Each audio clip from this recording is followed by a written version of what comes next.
Hey everyone, good morning, good afternoon, good evening, wherever you are. Welcome to this final live session for Bring Your Own Bold 2025. Listen, it's really great to have you here for this conversation on one of the biggest subjects shaping our sector today. So warm welcome to you all. Now for the last 2 years at Bring Your Own Bold, AI has featured a lot more in the titles of the talks. And we kind of approach this topic with a mixed sense of awe, urgency, and to be quite honest with you, like everybody, a little trepidation. At times, I'm sure you'll agree, it's felt like the Wild West out there with everyone charging forward without a clear idea of where we'd end up. But 12 months on from our last Bring Your Own Bold, we're at BYOB 2025. Things do feel a little bit different, I think, a little bit more settled. The conversations have shifted. AI is definitely no longer a shiny new toy. It's an invaluable tool that's woven into the way we all work. And obviously, naturally, it's been woven into many of the conversations and discussions here at this year's Bring Your Own Bold. But now it's time for a deeper dive. This is our only session dedicated solely to AI, quite surprisingly for a tech event. But the premise is really simple. You know, as artificial intelligence continues to reshape the way we all work, how can design, brand, and marketing teams strike the right balance between essential human insight and the powerful capabilities of AI technology? Now, if that's something you're constantly grappling with right now, first of all, you're not alone. And secondly, you're also in the right place, because although we won't have all the answers today, there's still a huge amount that our panel here can bring to the table in terms of unpacking where AI genuinely adds value, where human judgment is absolutely non-negotiable, and crucially, how the two can collaborate to drive genuinely better outcomes. And speaking of our panel, I'll just introduce them quickly to you before we dive in.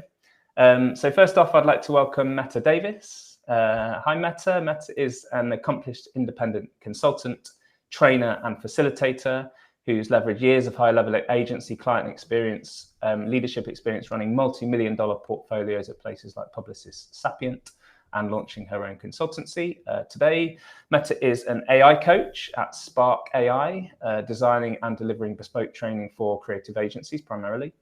Mette fundamentally believes that the true competitive difference with AI lies not in the tech itself, but in empowering people to use it to propel brilliant, strategic, and boundary-pushing creative work. And I couldn't agree more with that. Next up, we have Buck Choate. Buck is an award-winning brand strategist, creative and marketing leader whose obsession is centered on bringing purpose to brands to make the work that truly works. Having spent over 15 years working with iconic global brands like Microsoft, Intel, Fender, and PepsiCo, Buck is now the VP of Corporate Marketing at Pendo, bringing a critical B2B strategy and scaling perspective to this conversation. Welcome, Buck. And finally, joining us is Tom Sydenham, one of our senior creatives here at Shape By. Tom's career started in editorial design and freelance illustration before it shifted to branding, where his practice is dedicated to capturing a company's authentic culture and spirit. Outside the Shape By studio, Tom's collaborative work has spanned Europe, including identities for major events and art fairs, and he remains deeply connected to the wonderful local creative community that we have here in the southwest of England, having launched a magazine, curated exhibitions, and spoken extensively at universities. Guys, thank you so much for joining us today. I'd like to dive straight into this discussion with a question for all of you, actually, to answer one by one. I'd love to get your perspective on this to start.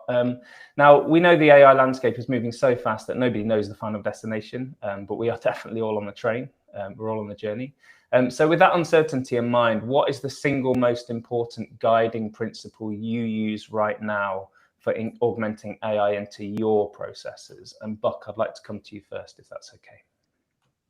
Yeah, I mean, I think that, first of all, thanks for having me here. I'm really excited about the topic today. I think in part of this is a lot of rewiring kind of your daily routines and your processes and your workflows. And so I think there's a lot of ways that I do this personally and encourage my teams. But the one thing that I really think about is like AI as a sparring partner for me is like something that's really interesting as I'm thinking through work and having a thought partner in that.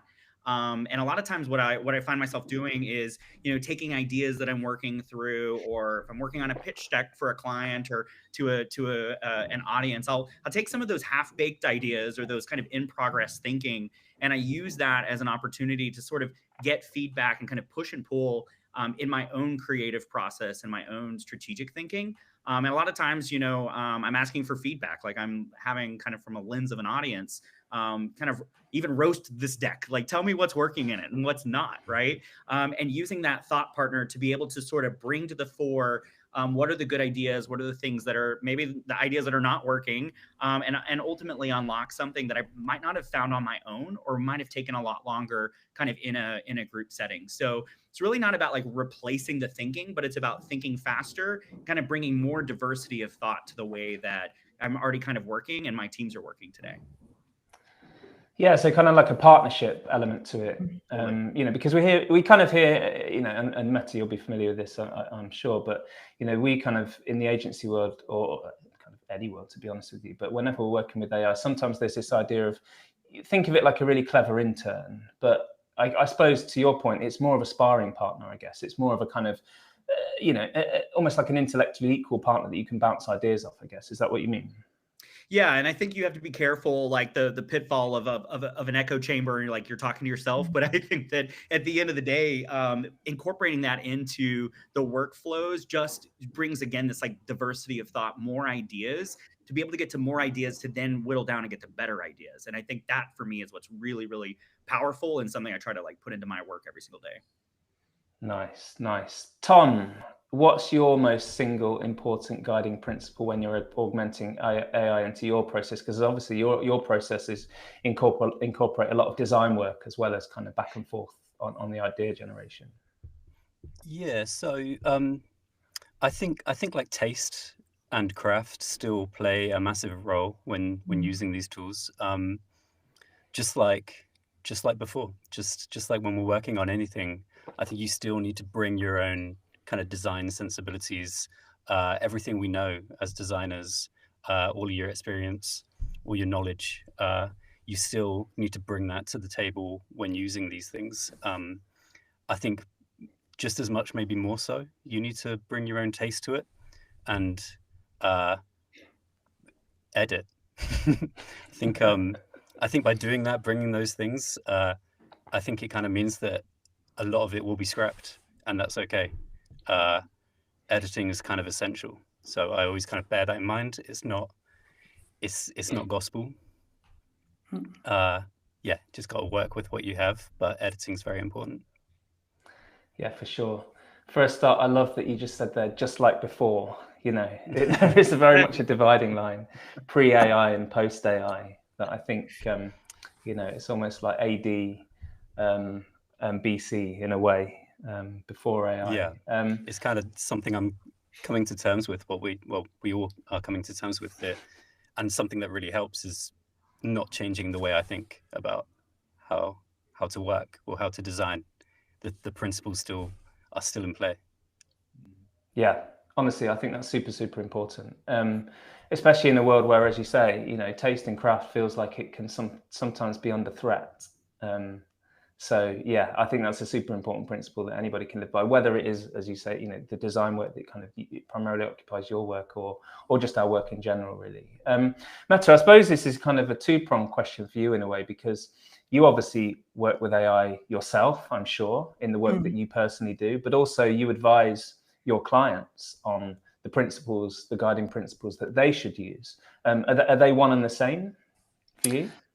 Probably depends who I'm working with, I think. But I think for me, when it comes to the guiding principles, this comes from me and my heart, I think, which is guiding principle wise, you've always got to keep the human at the center. We are the quality bar, right? And actually, when we look at different AI tools, what we find, that's why I liked Buck's example of roast me for whatever it is, because they want to please you. And that's their thing, unless you tell them otherwise. I like that I've started saying them, they. But we need to be making AI the amplifier, not the answer for us. That's what's important. And everything that we're doing relies on human judgment. You know, we're the critical thinkers. We're the ones who have the knowledge and the experience, and we're the ones with the genuine empathy and creativity, I think, to Tom's point. So AI should be strengthening that, not sidelining it. So it's not about us building perfect systems. It's about building systems that are going to adapt and learn with us. And that's where, you know, you started to talk about the sort of the co-pilot or the super smart intern. So for me, it's keep the human at the center of it, because that's what we're brilliant at. Does it help to give it a persona as such, or does it hinder? You know, because I obviously mentioned about an intern, Bucks talked about a sparring partner.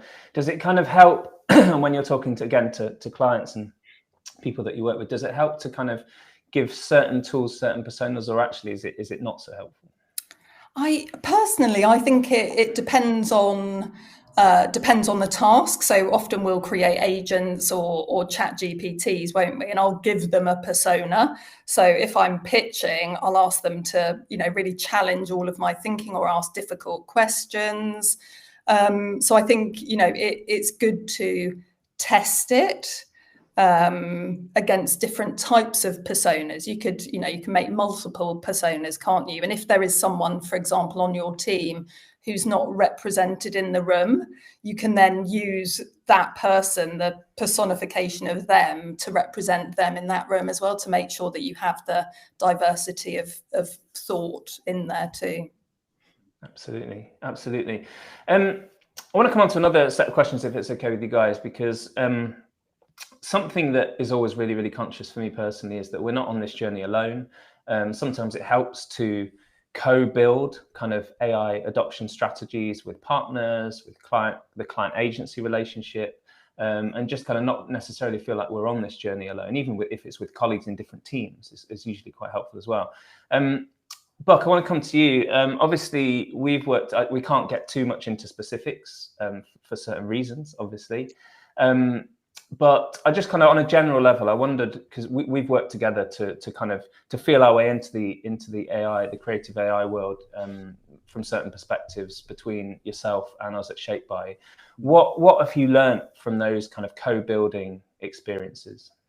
Yeah, I mean, I think, you know, we've kind of hit on it, but like the idea that AI is reshaping everything that we're doing, I think it puts the agency client relationship kind of at the eye of the storm in a lot of ways. And I've spent a lot of time on the agency side. So, you know, I'm seeing this shift and how it's upending this relationship, everything from client expectations to the agency value proposition and business models even, right? These are all happening in really real time. And so working with, you know, Shaped by and all of our, you know, agency partners has just been an opportunity to sort of explore what this looks like. And I think the reality is that, you know, we know the models and the tools are getting better every day. And and because of that, we're all learning, right? So there's this learning curve that's happening. And I think, you know, anyone or any agency that comes to you with a silver bullet or says that they've got all the answers on AI, like, beware. And I think that's a lot of our conversations were really around like this idea of co-experimentation and that we're going to be learning together and building together. And I've always believed that in the agency, kind of the best agency relationships are like where you're an extension of your team. And that's always kind of like the bedrock of like how I've always worked. But I think AI makes that more important than ever. And so the ways that we've been working, the way we share work back and forth, the way we're testing ideas and tools together and co-building these workflows that can be replicated more consistently, because that's the big challenge right now, I think, in a lot of ways. It's like, how do I get this one-off to be something I can scale and reproduce in a way that I can trust, right? And we have to be able to do that across both the in-house teams and our external agency partners. So that co-experimentation is just so important in this idea of the agency being an extension of your team. And ultimately, I think in doing that, it's about creating, and I think what's worked well for us is these handoffs and these handshakes that happen between our teams have to happen faster and more frequently than, to Tom's point, the before times, maybe. And so we're working kind of in these shared environments, but also in this shared rhythm and experimentation kind of philosophy that ultimately, I think where we've had success with the teams, but we're also learning a lot. And so with kind of what's working and what's not, sharing that information, that just has to happen more rapidly than it had before. Yeah, definitely. I mean, it's been a super interesting process. Has it kind of reset your expectation a little bit to a certain extent of the kind of client agency relationship? Because sometimes, you know, you hire an agency for the expertise that they're going to bring to the table. But if we all know that we don't necessarily have as much expertise at this point with these really, really nascent new tools, is it almost quite refreshing in a way to kind of reset the relationship a little bit and say, actually, let's just play together. Let's experiment together. We have to work at speed. We have to work with purpose, but ultimately, you know, we are on this kind of experimental journey together, and it's kind of quite refreshing rather than kind of always trying to seek the optimum answer in the quickest possible time. Yeah, I mean, I think it is this like great leveling that's sort of happening, because there's the like tried and true work and craft and skill, you know, that we come to work with our agencies for, knowing the work that we can produce together. But at the same day, like every day there's a new tool, there's a new improvement that we're all learning. So every day is like a reset. And so I think you have to kind of find that push and pull in the balance. And some of it's also kind of some shared, like, I don't know if it's like trauma bonding, but it's like we're all like, it's also can feel like scary at times, right? And like, oh, I feel like I'm behind. So having partners that, you know, are equally invested in their AI fluency for their teams, and knowing that they are maybe they're feeling that urgency, but they're also feeling the excitement of all of these new tools. That's very important for me in these relationships, because that's what I expect of my team, and I look for the same in my external partners as well. Yeah, it's certainly been a journey. And Tom, you've been on that journey as part of the team, working closely with the Bucks team. What are some of the lessons that you've learned from kind of working alongside a client to experiment with building AI into your workflow as a designer? Yeah, I think Buck took the words out of my mouth. Put it very well. Yeah, it's I think it's a one size doesn't fit all kind of applications. So, like Buck says, we kind of every new project, every different clients, different audiences, we're kind of approaching it a little bit differently each time. For the work to kind of truly stand up, I think it requires a real integrated way of working. So something we found is that throughout the process of a creative problem, we're going back and forth between using it and totally cutting ourselves off from it. So we'll do one phase of the work, and often largely in the sort of developmental phase, where we're getting the ball rolling, we're getting on the same page with the client really quickly. We're covering like a lot of ground. But once we've done that sort of initial body of work, we take a sharp turn and move away from it and go back to kind of more traditional ways of approaching it. But like I say, it really does kind of, and as Buck said, like kind of gets the ball rolling. We kind of cover a lot of ground by doing that. And yeah, most importantly, getting on the same page quite quickly. We can score a lot of things out and move in the right direction. Does it, in a way, does it kind of keep you honest in a sense? And by that, I mean, does it kind of build that honesty around, look, this just isn't working. You know, we're trying, we should never feel forced to use these tools just because they offer potential. But actually, you know, let's be honest here, there is a certain aspect of this process where we need to go back to the way that we know things work for a fact, and that sometimes is not necessarily using these tools, and then we can bring them back in when the time's right. Does that make sense? Yeah, totally. It goes back to that fundamental, just you need to cast the same critical eye on these things as you would with anything. If you were working with sort of more junior members of the team or a new kind of external partner, you would look over that and kind of apply your own kind of thinking and principles. And this doesn't differ. So if it's presenting to you things that don't work, if you don't like the way it's going, then yeah, you step away from it. Sure. Yeah. Mette, I want to come on to you. Obviously, when we're talking about kind of co-building, you as a consultant are often involved right at the very beginning to help kind of shape what that looks like. But after teams have taken that leap to integrate kind of AI into their processes, do you find that there are certain barriers to kind of getting to that next level of regular use? Do you find that, when you're partnering with people who, especially you're quite kind of apprehensive about how it's going to change their business and the way they work, there are certain things that you have to help them work through? Yeah, I think for me, at Spark, the way that we talk about it is often that the biggest barrier isn't necessarily resistance, it's reversion. So once you've got that initial excitement, oh my God, we've got all of these great tools, brilliant. And then you start to use them, and then people then start to slide back into their old habits because AI hasn't found that consistent home in how they work. So we need to be thinking about it in terms of shifting from what can this tool do to how can this help us work better together or not. To Tom's point, I think when we've recently launched an autumn report, and what we found was that 70% of teams said that they were experimenting with AI, but only 22% had embedded it into their repeatable workflows. So it's not a tech problem, it's a cultural one.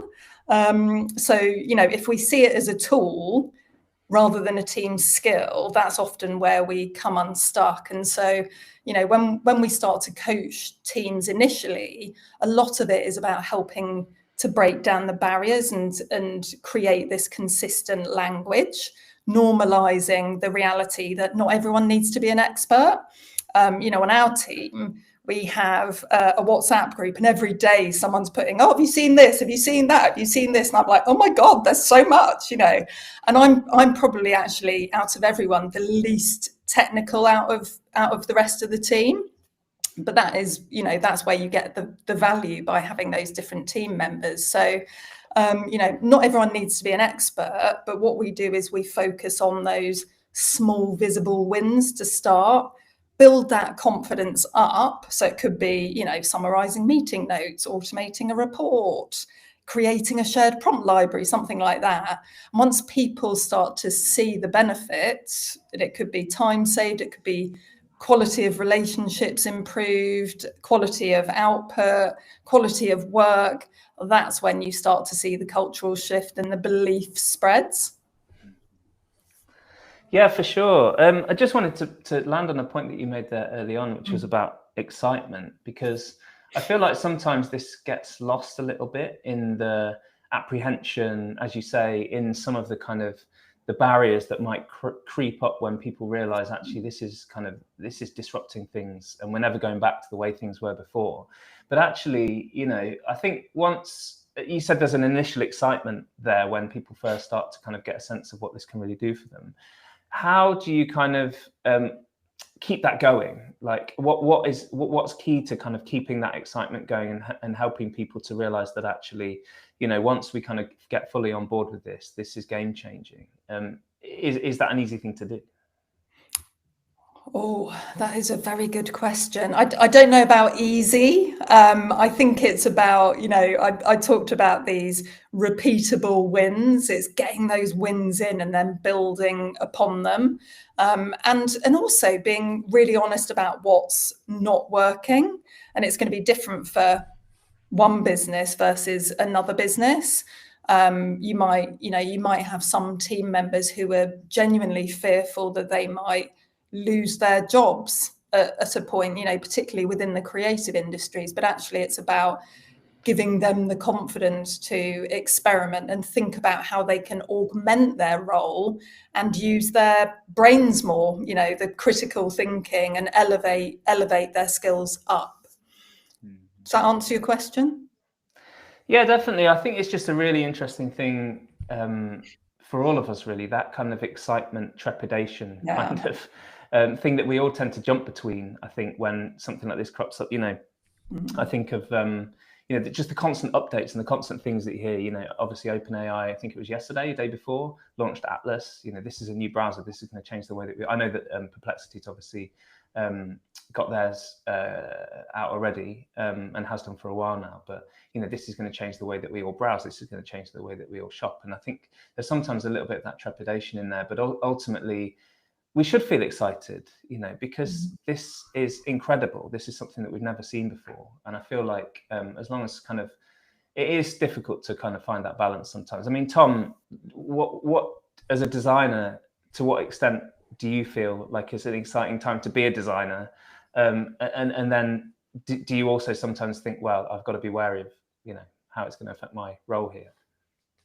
Yeah, it's a good question. I don't think creativity is going anywhere. Like the sort of human urge to make stuff is always going to be a thing, I think, and we just need to be careful that human need doesn't migrate elsewhere away from what we all do every day. Like we kind of want it to be fundamental as a service in like marketing and advertising, but if we outsource that, then the creative people they'll leave. Like, so I'm wary in a sense that I think that it's any given designer's prerogative whether they use a tool or not.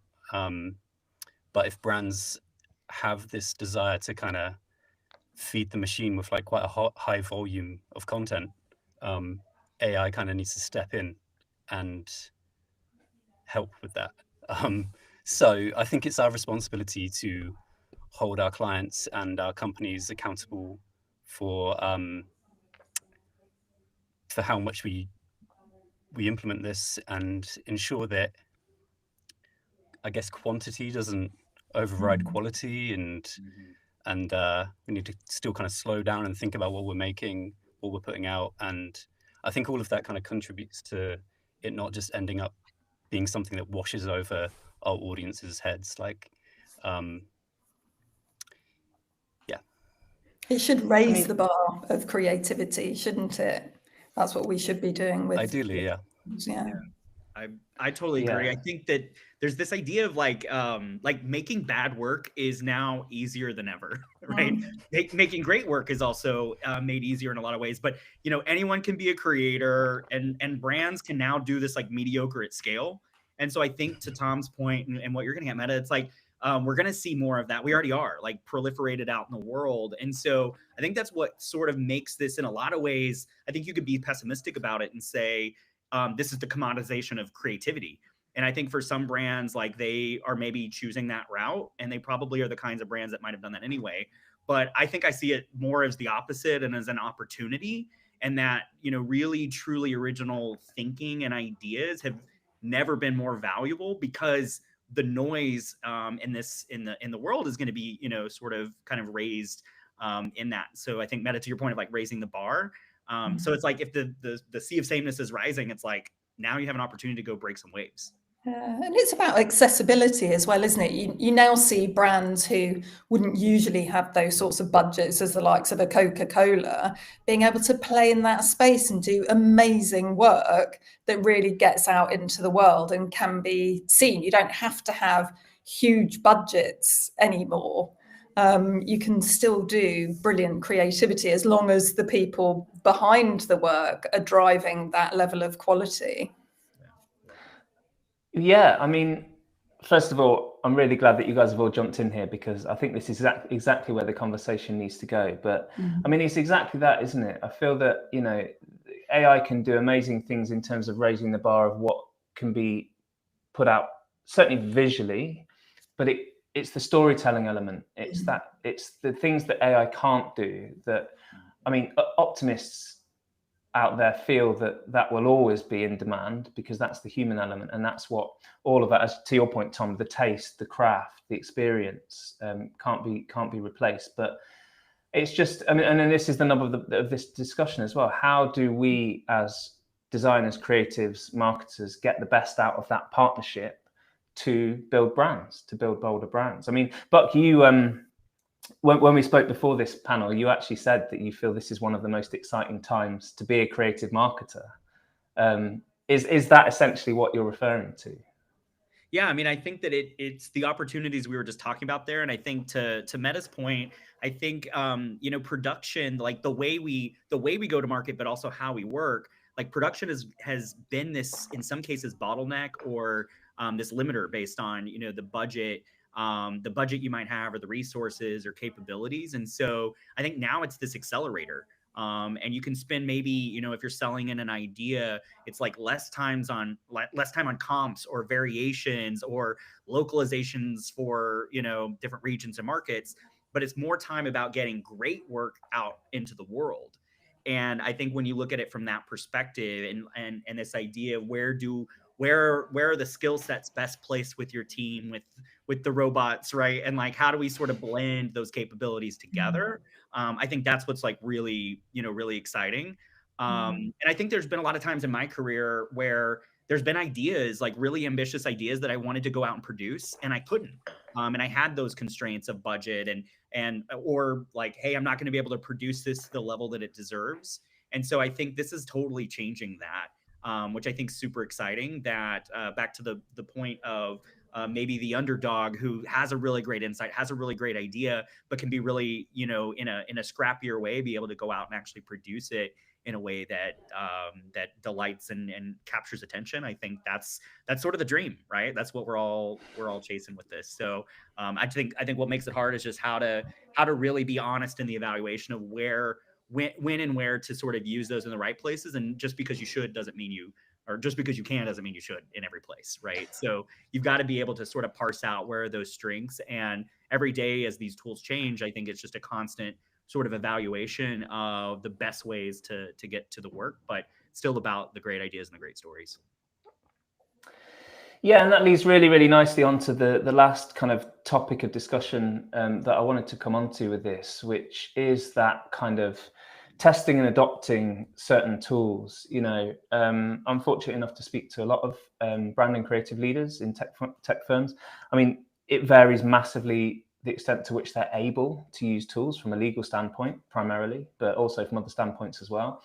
So that's one thing. But also, you know, I'm going to butcher this stat, so I'm not even going to try. But there was a stat out recently about how many people go rogue and use tools that aren't vetted by their organization. And I think it was somewhere in the 70% or something like that, which is not really a surprise, to be honest with you. But it's really important because ultimately this is how we're going to succeed or fail. It's the tools that we're able to use and how well we're able to use them. Mette, just want to come to you because obviously you advise your clients to test, evaluate, adopt new tools all the time. How do you kind of encourage experimentation without that kind of danger of going rogue, or even kind of inviting like inaccuracies in what you're doing? Yeah, I think what the recent research that we've done at Spark has showed in terms of the data was that the most successful organisations balance freedom and a framework, and the ones that struggle either are over controlling, so they stifle the progress, or they undergovern it, and that then obviously creates chaos and risk. And let's not forget actually that if you don't pay for tools, you are basically training each of those AI tools, and all of your data is out there. And you know, if you're in a client agency relationship, you're probably breaching your contract, right? So you've got to quickly get to the point where you have some sort of framework around it and governance and transparency. But I think, you know, there are so many different tools out there. One thing that we always tend to say is, you know, I think someone touched on it, you did earlier actually, Dave, you know, that these tools are updating so quickly. Pick a tool, run with it, and then see how it goes, but get a monthly subscription, not an annual subscription, so that if you want to, you can then change. And what we'll tend to do is recommend begin with one test case. So do something repeatable and low risk, test that, run a short experiment around it, could be a fortnight or a month or something like that, and then measure the time saved, the quality uplift, the relationships built, and very importantly, the sentiment that the team has around it, and document everything that you're learning. And, you know, we will say establish initially a sort of a light touch governance, and it could be an AI task force, although that sounds a little bit controlling. But you need to have a blend of different people who are on that task force, some who are a bit less process oriented, some who are more risk averse, some who are much more experimental, and then you'll be able to find a bit more of that balance. And you know, what we find is that if you're too controlled, people are going to be starting to use those tools anyway, and that leaves you in a worse position because, as I've said, you know, the different tools are going to be learning off the data, and you could be in data breach. So you know, we talk about it at Spark about creating structured freedom. So it's enough guardrails to build that trust, but enough autonomy to enable this experimentation and momentum. Yeah, I mean, does it differ size of business as to the ease of implementing those processes? So you think about quite a nimble, kind of fairly small agency, let's say, you know, able to operate at speed, able to do things fairly quickly. Whereas, you know, again, we're not going to talk about specifics about Pendo, but obviously Buck works at, you know, an organization with hundreds, thousands of people in the business. There are obviously going to be much more, a lot of hoops to jump through before you can even get a test off the ground. So yeah, how do you kind of find those things play out? Yeah, I mean, there are so many elements at play, aren't there? And it depends which tech platforms you're on, which environment you're in.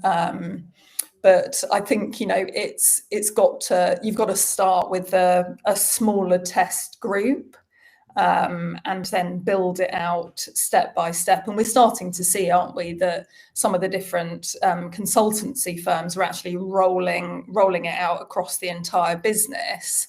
So it's a cost balance versus a risk balance. But one of the things we talk about is actually thinking about you know, the revenue that you're making and the cost that you save versus the risk of not doing it, in terms of being able to stay ahead of the game and future-proof your business. So it can be a significant investment, particularly for larger businesses, but it's about developing that business case and then rolling it out, piloting it. That's what we often do with the larger businesses. We'll pilot it with a smaller group, and then we'll learn from it and then start to roll it out. Yeah. Investment is definitely the right word, isn't it, there? Exactly. Definitely not a cost, it's an investment. Yeah, Tom, do you want to come to you? What tools are working for you at the moment in your world? And are there any that you've experimented with that maybe haven't worked out quite so well? Yeah, the team use flora and fauna quite a lot, just on the creative side. It kind of brings together, I think like 50 plus different models. So if nothing else, why I love it is that you can really stay on top of which models are doing what and how good they are at doing it. I think it's a really good resource just for that, because as you guys have mentioned, it just changes so much. So when you're like, normally a member of the team may be picking up a new skill or a new tool, and if they're loving it, they can then share that information and we can all become better at using it. This works a little bit differently because the sort of the playing field just keeps changing shape, and we're constantly having to stay on top of it, just in a matter of like what's doing what well. So love that one just for that reason. And then it's also quite iterative, so the canvas is kind of infinite, I think, and so work becomes quite sprawling, which is a bad thing, but it also kind of lets you, yeah, like I say, become quite iterative in your work, which is helpful. So yeah, flora and fauna. Nice. I mean, how do you guys I mean, we've got, you know, a growing creative team here, which is obviously fantastic. You guys are a really close-knit team as well, though. How do you kind of share learnings? How do you share experiments and kind of what's working and what isn't working amongst you guys in the team? Yeah, good question. So I think a great way to pick these things up and share information is on live briefs. So work does go between us all, and in that handover phase, we will show each other what's working well, what's not working so well, things to avoid. You'll find yourself going down this road, and that will kind of you'll get hampered in this way. So make sure that you're doing this. And like I say, I think kind of having that live project really gives you all a bit of a direction. But like I say, within any studio, we'll have people that have more of an interest in UI, more of an interest in UX, more of an interest in animation. And as this is becoming more of a thing, certain people are becoming more and more interested in AI. So they become the kind of I don't know, the kind of leader in that respect. Nice. Yeah. I mean, obviously we have the benefit, or certainly myself, of seeing a lot of those experiments in action, and it's definitely an exciting time for you guys. But just want to come to you. We're nearly out of time. But again, when we spoke before this, you spoke with great passion about how you're kind of developing your own knowledge and expertise around AI tools as a creative marketing leader. I mean, first of all, how do you find the time? You've got such a busy job, but how do you find the time and how do you do it? What do you do? Yeah, I mean, I think to manage this kind of change, you've got to sort of do that at all levels. And I think as a leader, like you've got to put yourself in the arena. If you're going out and asking your teams to do it, and you aren't on the same journey, like I think you're kind of doomed from the start there to get your teams inspired. But for me, I have a lot of it in my daily habit. But what I try to get to is an hour a week where I take a project that is, maybe it's a passion project or a personal project, but it's usually not tied to an actual work deliverable. It might be adjacent to that, but it's really just a place for me to like fail a lot and kind of fail fast and try to build something. And I think that's so key kind of to the learning agenda and learning mindset that you've got to have. So I try to build something I wouldn't make otherwise, just to see if I can. And sometimes they've been things like, we did a team offsite and I was like trying to come up with like a quick icebreaker. And I was like, oh, we'll do categories of like what people like, kind of, do you like it or hate it? Right. Like, and they were just, just a fun way to sort of get the day going. And so like vibe coded basically like a game show kind of app to do that. And it took, 20, 30 minutes maybe of what I might, have just sort of done in slides or just kind of done more, more ad hoc. But just building some of those things were just great ways for me to sort of know where the bounds are and then also expose the learnings to my team. And we could kind of laugh at like what was working. And sometimes it's really funny, but it's not working, right? And in some of these, so sharing those learnings. But I think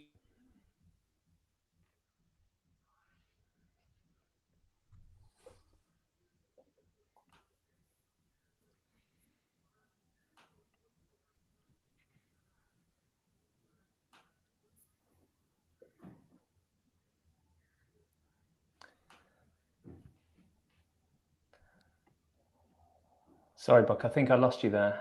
Oh, yeah, it might have. Yeah, we might have had an internet issue there. Oh, we're back. There was one more question I wanted to ask you really quickly before we go. I know you kind of touched on it a little bit there. What are some of the tools that you're using? What are some of your favorite tools at the moment for vibe coding, other stuff that you're experimenting with? Yeah, so we just replatformed our website to Builder, which is a CMS that has a really, really strong kind of lovable type vibe coding, but with much more control and constraints of our data and content structure. So that's one our team's been doing. And then I think for me, just because I live in slides a lot, I really like Gamma. Just to sort of, I like slide building is like kind of tedious and painful, but I wouldn't say that I've ever like totally just taken something out of Gamma and used it. But to be able to get to like 10 ideas really quick of like, how might I visualize this? How might I express what I'm saying? Like I use that a lot just to sort of, again, back to the sparring partner, help me riff and just get to more thinking more quickly. Nice. Listen, guys, we're out of time now, but thank you so much. Thanks to everyone watching, and especially thank you to our amazing panel here. Thanks, Mette. Thanks, Tom. Thanks, Buck. You've been absolutely fantastic. This is our final live session of Bring Your Own Bold, and the great news is that all of the content is now available for people who've registered on the Bring Your Own Bold platform. So do go and check that out. There's so much there to dive into. It really is fantastic. Thank you to the Shape by team as well. You've all been absolute superstars in making this all happen. Really, really exciting stuff. So thank you again. Thanks, Mette. Thanks, Tom. Thanks, Buck. And we will see you next year for BYOB 26.